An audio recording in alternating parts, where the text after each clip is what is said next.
आप देख रहे हैं खबर तो समझिए और आपके साथ मैं हूं विवेक। सबसे पहले वो खबर जिसका संबंध सीधे आपकी सेहत से, आपके अब तक कोविड की एहतियाती खुराक यानी बूस्टर डोज नहीं लगवाई है तो तैयारी कर लीजिए। सरकारी केंद्रों पर जल्दी ही बूस्टर डोज की खुराक दी जाएगी, वो भी बिल्कुल मुफ्त।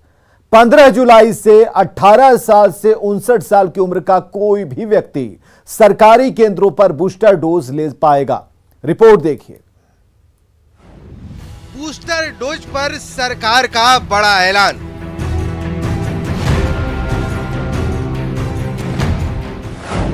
अठारह से ज्यादा उम्र वालों को बूस्टर डोज फ्री।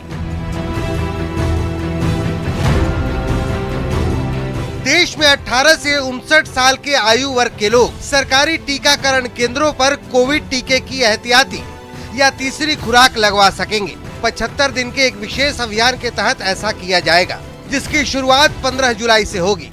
आजादी के अमृत महोत्सव के तहत 75 दिन का विशेष अभियान चलाया जाएगा। बूस्टर डोज के बारे में ये दोनों सरकारी और प्राइवेट दोनों जगह फ्री मिलेगा बूस्टर डोज, क्योंकि सरकारी में तो कई जगह भी फ्री मिल रहा है। शायद 60 साल से ऊपर की उम्र वालों के लिए और फ्रंटलाइन वर्कर्स के लिए, कोविड वॉरियर्स के लिए फ्री में था। 60 साल से उम्र से ज़्यादा वालों के लिए भी मुफ्त में था। अब इसको 18 साल से ज़्यादा की उम्र वाले के लिए हर सरकारी अस्पताल में मुफ्त में देने का निर्णय लिया गया है। 15 जुलाई से अगले 75 दिनों तक जो भी लगवाएगा उसको मुफ्त में दिया जाएगा। दरअसल कोरोना की बढ़ती रफ्तार और बूस्टर डोज की धीमी रफ्तार को देखते हुए विशेष अभियान चलाया जा रहा है। 15 जुलाई से बिहार में भी सभी सरकारी टीका केंद्र पर अभियान चलाया जाएगा। बिहार में 18 साल से 59 साल तक के लोगों की संख्या 3 करोड़ है, लेकिन अब तक महज 25.5 लाख लोगों ने ही बूस्टर डोज लगवाया है। 18 साल से 59 साल तक के जो लोग हैं उनके लिए स्पेशल ड्राइव चलेगा और जो भी सरकारी टीकाकरण केंद्र हैं वहां पर लोग आसानी से आकर बूस्टर डोज लगवा सकते हैं। देखिए, इस वक्त आपकी 24/7 राजधानी पटना में गुरु नानक वैक्सीनेशन सेंटर पर कर्मी मौजूद रहते हैं, बावजूद जो लोग हैं जागरूक नहीं हुए हैं। आंकड़ों की अगर बात कर लें तो राज्य में 3 करोड़ से ज्यादा जो 18 साल से लेकर 59 साल तक के लोग हैं उनकी संख्या है, लेकिन अब तक महज 25 लाख से ज्यादा लोगों ने ही बूस्टर डोज लिया है। अभी तक 18 से 59 साल की 77 करोड़ पात्र आबादी में से 1% से कम लोगों को एहतियाती खुराक दी गई है। हालांकि 60 से अधिक उम्र के लगभग 16 करोड़ लोगों और फ्रंट लाइन वर्कर्स के करीब 26% लोग बूस्टर खुराक ले चुके हैं। पटना से न्यूज़ 18 के लिए रजनीश कुमार की रिपोर्ट। तो इस खबर को समझिए कि सरकार बूस्टर डोज के लिए विशेष अभियान क्यों चलाने जा रही है। तो सरकार 75 दिन के लिए एक विशेष अभियान चलाएगी, मतलब 75 दिन आपको फ्री में बूस्टर डोज लगेगी, जिसमें 18 साल से 59 साल आयु वर्ग के लोगों को 15 जुलाई से सरकारी टीकाकरण केंद्रों पर एहतियाती खुराक मुफ्त में दी जाएगी। केंद्रीय स्वास्थ्य मंत्रालय ने पिछले हफ्ते सभी के लिए कोविड टीके की दूसरी और एहतियाती खुराक के बीच अंतराल को 9 महीने से घटाकर 6 महीने कर दिया था। और आपको यह जानकर हैरानी होगी कि अभी तक 18 से 59 साल की 77 करोड़ पात्र आबादी में से 1% से भी कम को एहतियाती खुराक दी गई, जबकि 60 साल से अधिक उम्र के लगभग 16 करोड़ लोग बूस्टर डोज ले चुके हैं। फ्रंटलाइन वर्कर्स में से करीब 26% लोग बूस्टर खुराक ले चुके हैं और आईसीएमआर के मुताबिक टीके की 2 शुरुआती खुराक लेने के बाद करीब 6 महीने में एंटीबॉडी का स्तर कम होने लगता है। बूस्टर खुराक लेने से प्रतिरोधक क्षमता बढ़ती है। अभी देश में कोरोना वैक्सीन का पहला और दूसरा डोज मुफ्त है, जबकि बूस्टर डोज के लिए भुगतान करना होता है और सरकार ने उसे भी 75 दिनों के लिए फ्री कर दिया है। मतलब सरकार कोरोना को हर हाल में मात देना चाहती है। बढ़ते हैं आगे। बिहार में बूस्टर डोज की क्या स्थिति है, हम आपको वो भी बताएंगे, लेकिन उससे पहले आपको यह जानना जरूरी है कि पिछले 5 दिनों में बिहार में कोरोना किस रफ्तार से बढ़ा है। तो कोरोना का ग्राफ हम आपको बता रहे हैं। ये 8 जुलाई 2022 से लेकर के 12 जुलाई 2022 तक की रिपोर्ट है, जिसमें 8 जुलाई को 482 मामले आए, 422 मामले आए, 9 जुलाई को 408, 10 जुलाई को 421, 11 जुलाई को 344, वहीं 12 जुलाई को 36 मामले आए, यानी कि अभी तक का जो एवरेज है वो 400 से ऊपर का जा रहा है, यानी 450 के इर्द गिर्द।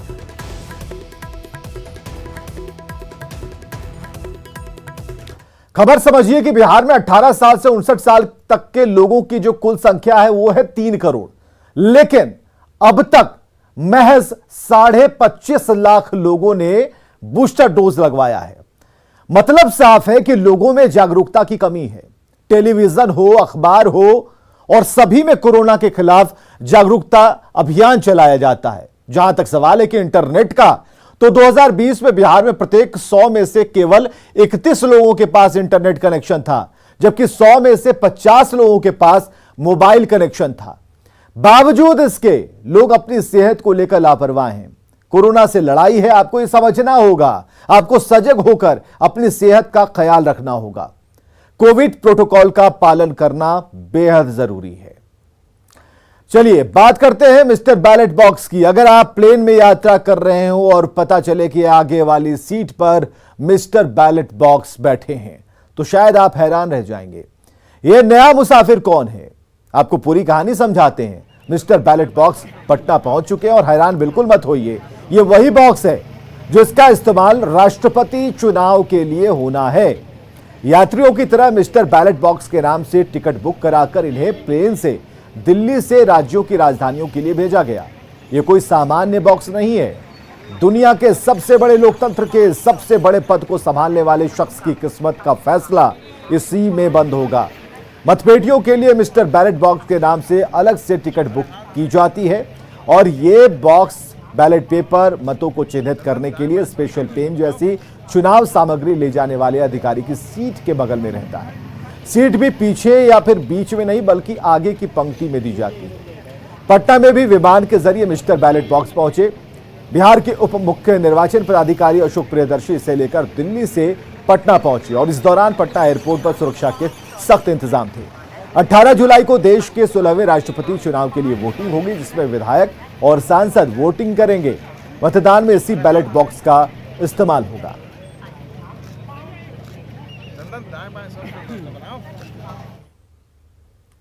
चलिए खबर समझिए, राष्ट्रपति चुनाव में इस्तेमाल होने वाले ये बैलेट बॉक्स इतने खास क्यों हैं? सर्वोच्च पद के लिहाज से राष्ट्रपति चुनाव देश का सबसे महत्वपूर्ण चुनाव है। भले ही सीधे तौर पर जनता के वोट न देने और काफी कुछ समीकरण सधे होने के कारण इसकी चर्चा कम होती है, लेकिन इसकी महत्ता अधिक है और यही वजह है कि मतपेटियां यात्रियों के रूप में उड़ान भर रही हैं। यह कोई ऑर्डिनरी बॉक्स नहीं है। विशाल लोकतंत्र के सबसे बड़े ऑफिस को संभालने वाले शख्स की किस्मत का फैसला इसी में बंद होना है और इस कारण इन बॉक्स की आवाजाही, स्टोरेज, इस्तेमाल विशेष सावधानी के तहत होती है। एक प्रोटोकॉल भी बनाया जाता है और हर एक मतपेटी के लिए प्लेन में एक सीट आरक्षित की जाती है। इन्हें ज्यादातर राज्यों की राजधानियों में भेजा जाता है और इस बार इनका इस्तेमाल 18 जुलाई को होने वाले मतदान के लिए किया जाएगा। मतपेटियों के लिए मिस्टर बैलेट बॉक्स के नाम से अलग से टिकट बुक होती है। चुनाव सामग्री ले जाने वाले अधिकारी की सीट के ठीक बगल में इन्हें बिठाया जाता है। सीट भी पीछे और बीच में नहीं, बल्कि आगे की पंक्ति में दी जाती है। तो जाहिर है चारों ओर राष्ट्रपति चुनाव की तैयारी है और इसी के बीच कांग्रेस नेता अजय कुमार ने एनडीए उम्मीदवार द्रौपदी मुर्मू के लिए विवादित बयान दिया। एक आदिवासी उम्मीदवार के लिए कांग्रेस क्या ख्याल रखती है, आप उसी पार्टी के नेता अजय कुमार की जुबान से सुनिए। It's not about Draupadi Murmu. It's not individual at all. It's not comparing two candidates. Yashwant Sinha ji is also a very good candidate. Draupadi Murmu ji is also a decent person.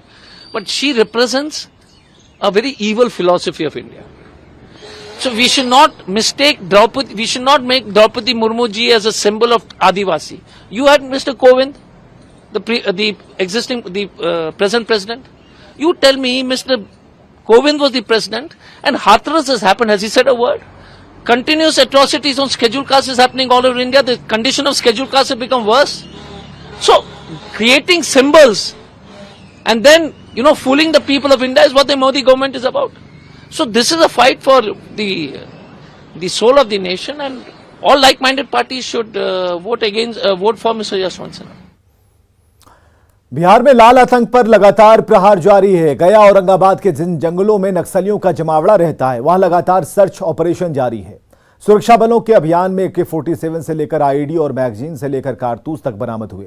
सवाल यहां यह है कि इतनी भारी मात्रा में हथियार और विस्फोटक नक्सलियों तक पहुंच कैसे रह रहे हैं।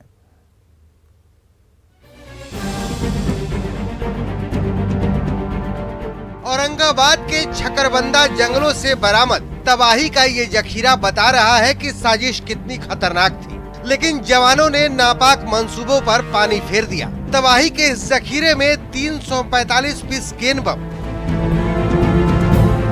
3 सिलेंडर आईईडी, 300 मीटर कोर्डेक्स तार, एक एयर गन बरामद किया गया है। छकरबंदा के जंगल में सर्च अभियान चला रही कोबरा और जिला पुलिस की टीम ने बंकरों में छुपाकर रखे गए विस्फोटकों के जखीरे को बरामद कर लिया। सुरक्षा बलों की लगातार तीसरे दिन ये तीसरी सफलता है।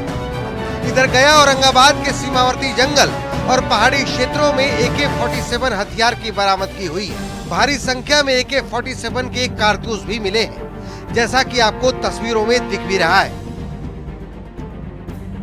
माना जा रहा है कि बरामद AK-47 सुरक्षा बलों से लूटे हुए भी हो सकते हैं। हालांकि इसकी जांच अभी जारी है।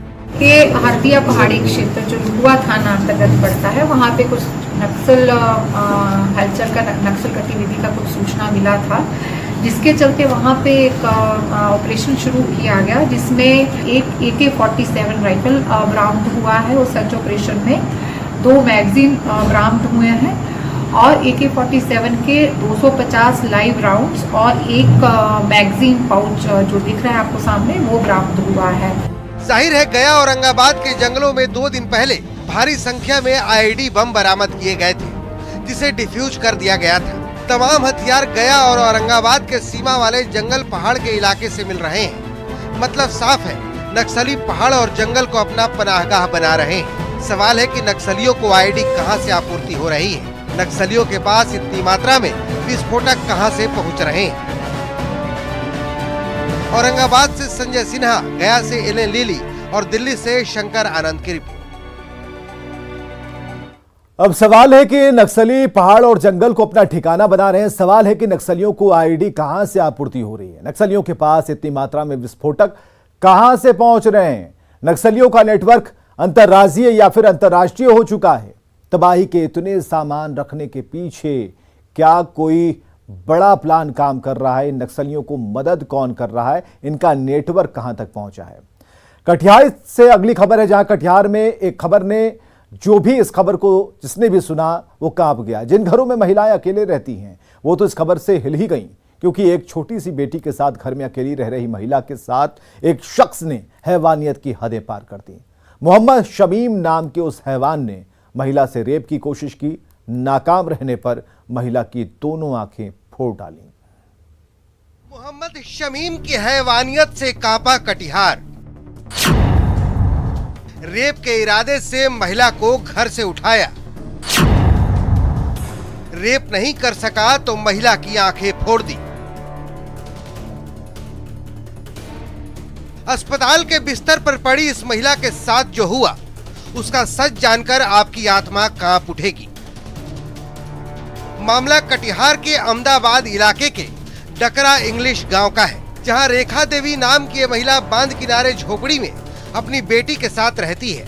आरोप है कि रात के वक्त गांव का ही रहने वाला मोहम्मद शमीम नाम का शख्स ने महिला को आवाज देकर बाहर बुलाया और फिर गलत नियत से घसीटते हुए पटवा के खेत में ले गया, जहां उसने महिला से रेप की कोशिश की।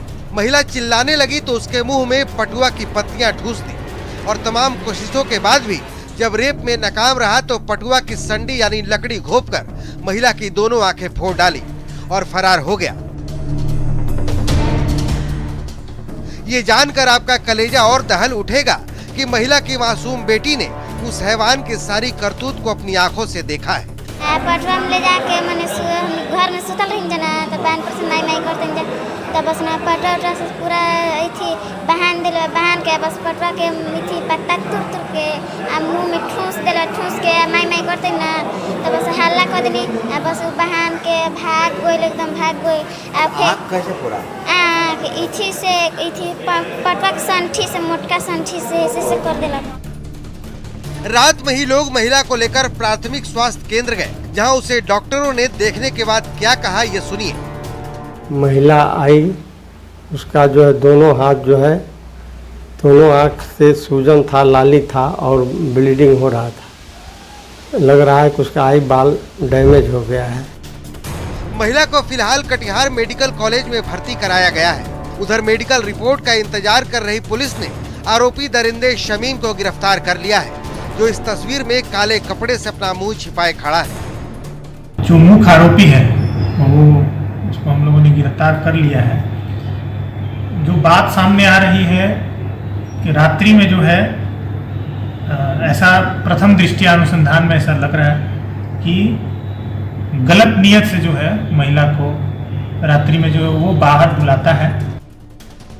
बताया जा रहा है कि महिला का पति 7 दिन पहले ही कमाई धमाई करने के लिए दूसरे शहर गया था, जिसे वारदात की सूचना दे दी गई है। अब पुलिस ये पता लगाने में जुटी है कि कहीं इस हैवानियत के पीछे की वजह कुछ और तो नहीं। न्यूज़ 18 के लिए कटिहार से सुब्रत गुहा की रिपोर्ट। गुरुवार से सावन शुरू हो रहा है। कोरोना की वजह से 2 सालों बाद लोग कांवर यात्रा करने जा रहे हैं और इस बार बड़ी संख्या में श्रद्धालुओं के सुल्तानगंज से बाबा धाम तक की यात्रा में शरीक होने की संभावना है। इसे देखते हुए झारखंड के साथ ही बिहार सरकार ने खास तैयारी की है।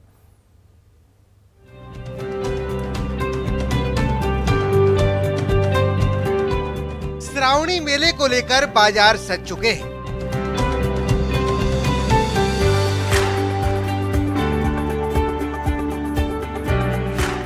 संकल्प के साथ कांवरिया भी तैयार है।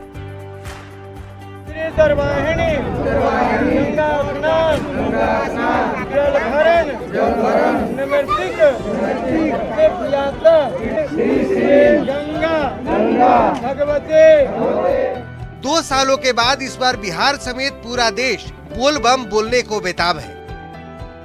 कांवर यात्रा के दौरान लोगों को कोई परेशानी ना हो, इसके लिए बिहार सरकार ने भी खास तैयारी की है।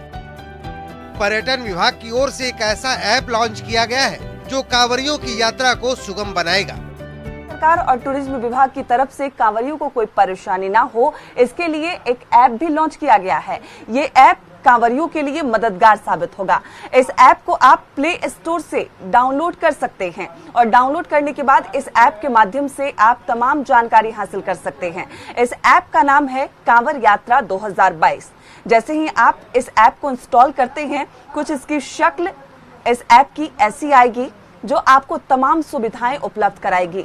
इस ऐप में मेले का इतिहास, बाबा धाम कैसे पहुंचे, कंट्रोल रूम, धर्मशाला, पुलिस शिविर, चिकित्सा शिविर, शौचालय और स्नानागार समेत पेयजल की सुविधा भी उपलब्ध है। जितने भी कांवरिया जाते हैं उन्हें समझ नहीं आता कि उन्हें कहाँ रुकना है, कहाँ धर्मशाला है, कहाँ शिविर लगाया गया है। अगर कोई परेशानी हो तो पुलिस उनकी मदद कैसे करे, इस ऐप के माध्यम से आप तमाम जानकारी हासिल कर सकते हैं। स्नानागार, शौचालय कहाँ है, आप वो भी जान सकते हैं। पिछले 2 सालों से कोरोना के कारण लोग बाबा भोलेनाथ के दर्शन नहीं कर पा रहे थे। ऐसे में उम्मीद है कि इस बार बड़ी संख्या में लोग बाबा के दर्शन के लिए कांवर उठाएंगे। सरकार की कोशिश है कि यात्रा के दौरान श्रद्धालुओं को कोई परेशानी ना हो। पटना से न्यूज़ 18 के लिए विनीता मिश्रा की रिपोर्ट। और एक बड़ी खबर आ रही है पटना से, जहां पर पीएफआई का बुकलेट बरामद किया गया है। एक बड़ी खबर हम आपको राजधानी पटना से बता रहे हैं। पीएफआई का बुकलेट बरामद किया गया है। पीएफआई क्या है ये भी जानिए। प्रतिबंधित संगठन है पीएफआई और पीएफआई का झंडा भी बरामद किया गया। देश विरोधी गतिविधियों का आरोप भी है। तो कुल मिलाकर इस वक्त की सबसे बड़ी खबर हम आपको बता रहे हैं पीएफआई से जुड़ी हुई।